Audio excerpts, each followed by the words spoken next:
नमस्कार, पायल फॅशन बुटीकमध्ये तुम्हा सर्वांचं स्वागत आहे. तर आज तुम्हाला स्क्रीनवर पाहून समजलंच असेल तर की आजचा व्हिडिओ काय आहे. तर या इथं बघू शकता मी नेक ड्रॉ करून घेतलेला आहे आणि याच्यावरती हा नेटचा कपडा मी टाकून घेतलेला आहे. तर आज आपण नेट फिक्सिंगचा व्हिडिओ पाहणार आहोत.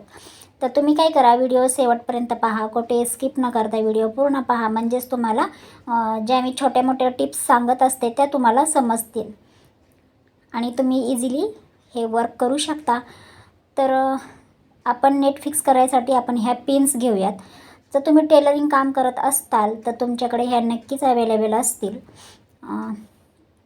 तर आपण आता काय करणार आहोत, सर्वात अगोदर या पिनच्या साहाय्याने कपड्यावर नेट फिक्स करून घ्यायचं आहे. नेट व्यवस्थित पसरवून घ्या आणि नंतर फिक्स करा. लूज ठेवू नका, टाईट असलं पाहिजे कापड आणि नेट दोन्ही पण टाईट ठेवा, जेणेकरून मध्ये अशा घडी वगैरे पडली नाही पाहिजे नेटची, कारण याच्यानंतर आपण नेट ठेवणार आहोत आणि नेटच्या खालचा कपडा कट करणार आहोत. तर त्यासाठी नेट हे तुम्हाला सर्वात अगोदर व्यवस्थित टाईट फिक्स करायला पाहिजे. तर ह्या पिनच्या साहाय्याने तुम्ही इझिली फिक्स करू शकता. जरा पण अशी मध्ये घडी नाही पडली पाहिजे नेटची.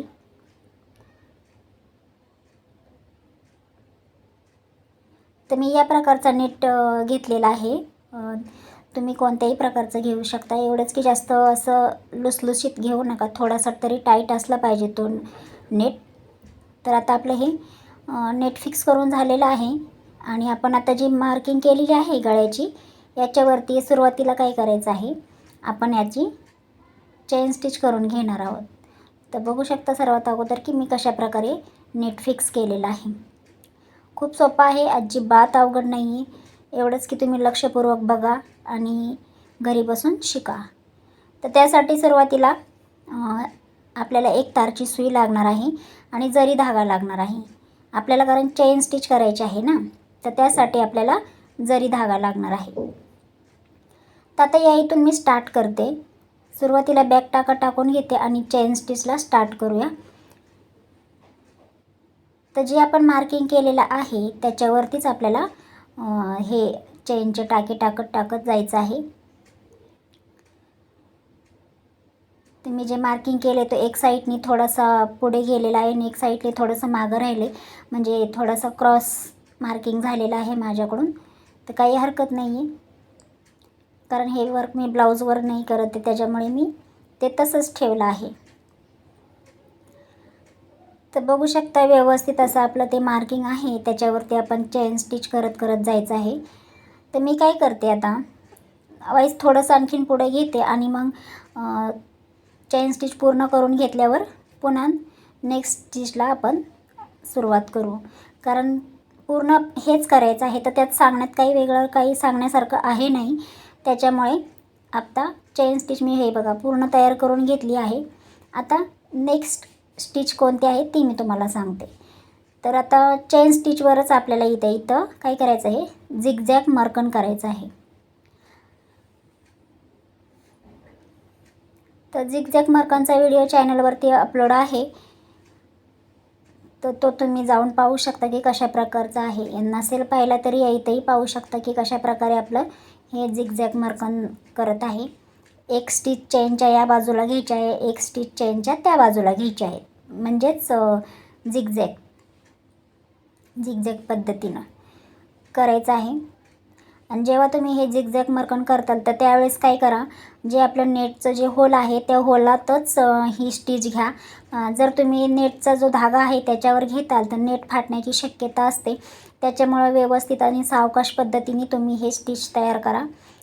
नेट फाटलं तर तुमच्या मेहनतीचा काहीच उपयोग होणार नाही आहे. त्याच्यामुळे व्यवस्थित असं बघू शकता की कसं नेट अडकलं जाते सुईमध्ये. तर त्याच्यामुळे जे आपले होल असतात त्याच्यावरतीच तुम्हाला ही स्टिच घ्यायची आहे.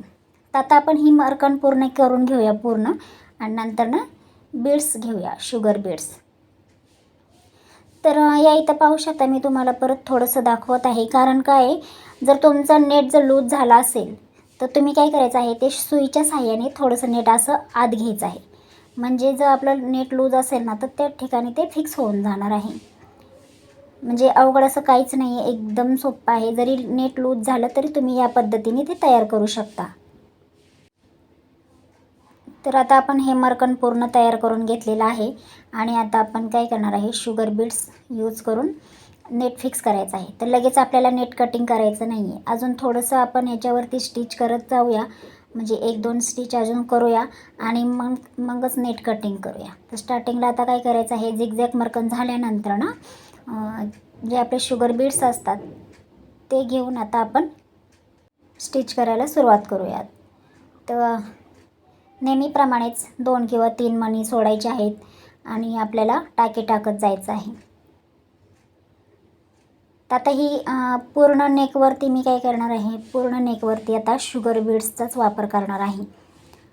जसं चेन स्टिच कसं पूर्ण केलं, नंतर त्याच्यावर झिगझॅग मर्कन पूर्ण केलं, त्याच पद्धतीनं आता हे मण्यांची लाईन पण जे शुगर बीड्स आहेत हे पण आता आपण कंप्लीट करून घेऊया आणि याच्यानंतर ना दुसरं स्टिच करायला स्टार्ट करूया.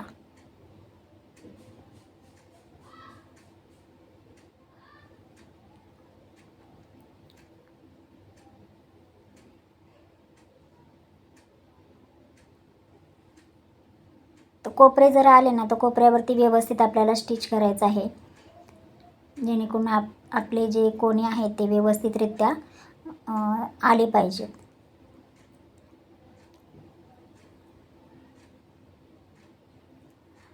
तर आता या इथं बघू शकता पूर्ण नेकवरती मी शुगर बीड्सचा वापर केला आहे आणि आता आपल्याला ज्या आपण पिन्स लावलेल्या होत्या त्या काढून घ्यायच्या आहेत आणि आपलं जे नेट आहे ते कट करून घ्यायचं आहे.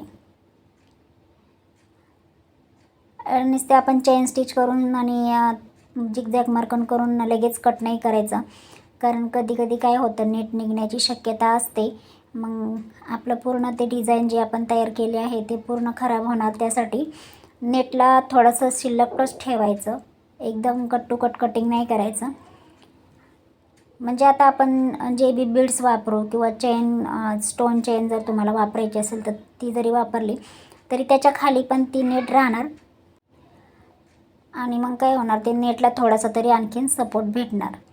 मग तुम्ही किती जरी ताणलं किंवा काही जरी झालं तरी ते नेट आपलं निघणार नाही, व्यवस्थित असं राहणार.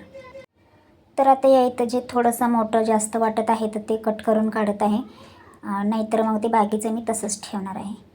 तर आता हे काय करणार आहे मी, शुगर बीड्सचं आपण अगोदर केलं आहे डिझाईन आणि त्याच्यानंतर मी हे मोठे बीड्स घेणार आहेत. पण जर तुम्हाला या इथं चेन स्टोन जर लावायचे असेल तरी तुम्ही लावू शकता. मी नाही लावणार आहे, कारण मी अजून तुम्हाला चेन कशी फिक्स करायची ह्याचा व्हिडिओ तुम्हाला सेंड नाही केला.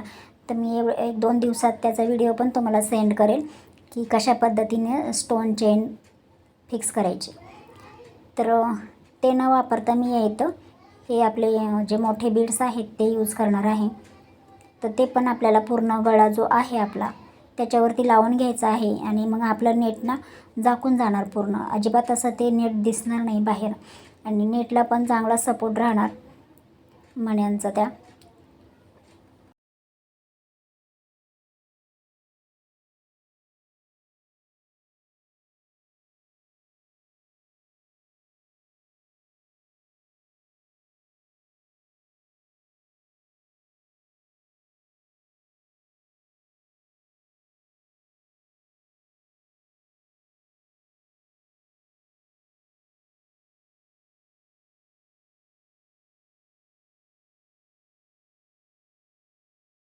तर मणी टाकत आपण कोपऱ्यावरती कोपऱ्यावरती पण आता इथं मणी मी एक टाकला. तर त्याच्यानंतरनं काय करायचं, पाठीमागे धागा घ्यायचा आणि तिथून स्टार्ट करायला सुरुवात करायची, म्हणजे तो कोना एकदम फिनिशिंगमध्ये आपला व्यवस्थित असा दिसणार आहे. आणि परत मग मणी टाकायला सुरुवात करायचं आहे. आणि आपण आता हे काय करणार, पूर्ण गळ्याला मण्यांची लाईन कंप्लीट करून घेऊया, कारण तेच सांगण्यात काही अर्थ राहत नाही आहे त्याच्यामुळं. तर या इथं बघू शकता मी हे मण्यांची लाईन पण कंप्लीट केली आहे. तर तुम्हाला आता नेट कुठेच दिसत नाही आहे, बघू शकता एकदम फिनिशिंगमध्ये आपलं नेट हे प्रॉपर आपलं बसलेलं आहे. तर थोडंफार जरी दिसत असेल तर त्याला आणखीन एक आपण बीड्सची लाईन टाकूया. मग तर जरा पण दिसणार नाही नीट कुठे आहे काय आहे ते जरा कळणार नाही आहे. तर त्यासाठी आता मी परत काय करते, हे जे आपले स्मॉल शुगर बीड्स आहेत त्याची एक लाईन आपण करून घेऊया.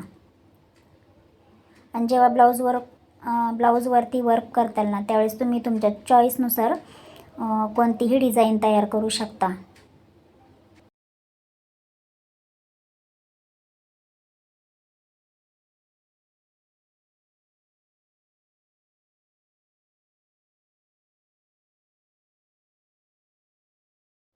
तर या इथं मी पूर्ण करून घेत आहे आणि नंतर पुढचं स्टेप आपण पाहूया. तर बघू शकता या इथं मी पूर्ण वर्क तयार करून घेतलेलं आहे. तर एकदम छान असं आपला हा गळा तयार झालेला आहे. बस थोडासा वाकडा झालेला आहे.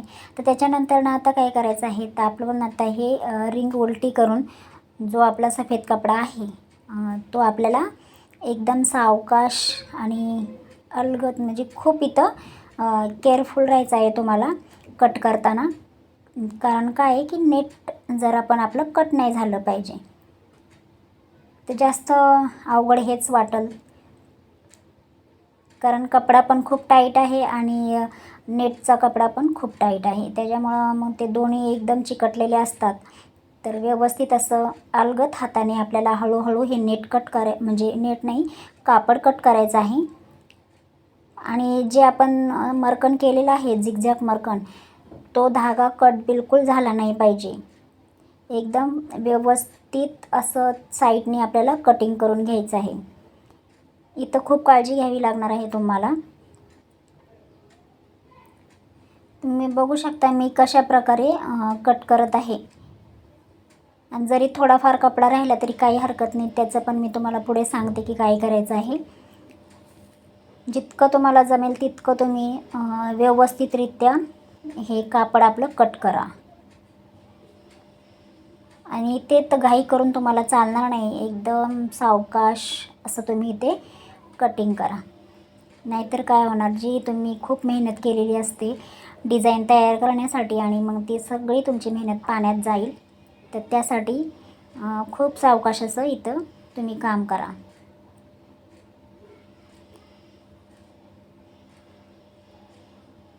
बघू शकता इथं मी झिगझॅग मर्कन केलेलं आहे. तर तिथे मी कशी कट करत आहे.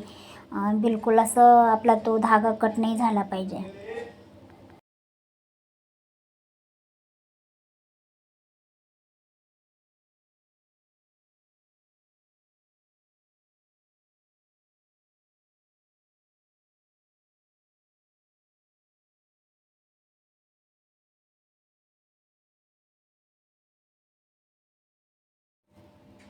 तर अशा प्रकारे आपण आता हे नेटचं म्हणजे नेटच्या आतलं जे कापड आहे ते व्यवस्थितरित्या कट करून घेऊ.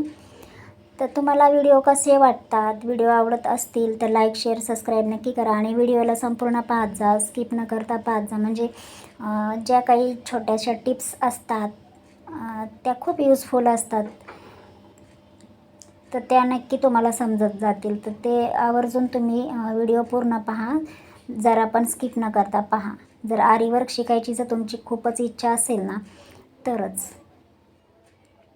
तर या इथं बघू शकता आता मी पूर्ण कापड कट केलेलं आहे.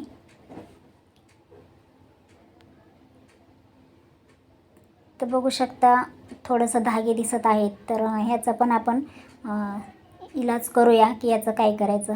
तर आता बॅक साईडला काय केलं आहे, परत हे जी आपण मर्कन केलेलं आहे त्याच्यावरतीच हे आपलं जे फॅब्रिक ग्लू आहे ते टाकून घ्यायचं आहे सगळ्या चारी बाजूने. म्हणजे जे आपण डिझाईन तयार केलेले आहे ते पूर्ण टाकून घ्यायचं. आणि जो आपला कपडा थोडाफार राहिलेला असतो तो कापड असा बोटाने त्या ग्लूवर आणायचा आहे. म्हणजे जे धागे दिसतात थोडेफार तर ते नंतर दिसणार नाहीत. तर त्यासाठी आपल्याला थोडंफार तरी म्हणजे ह्याची मदत होते आणि ते फिनिशिंग प्रॉपर अशी व्यवस्थित दिसते. तर त्यासाठी हे ग्लू टाकून घ्या. आणि जरी तुमच्याकडून धागा वगैरे जरी कट झाला असेल तर तो जागेवर राहण्यासाठी ह्या ग्लूची खूप मदत होते.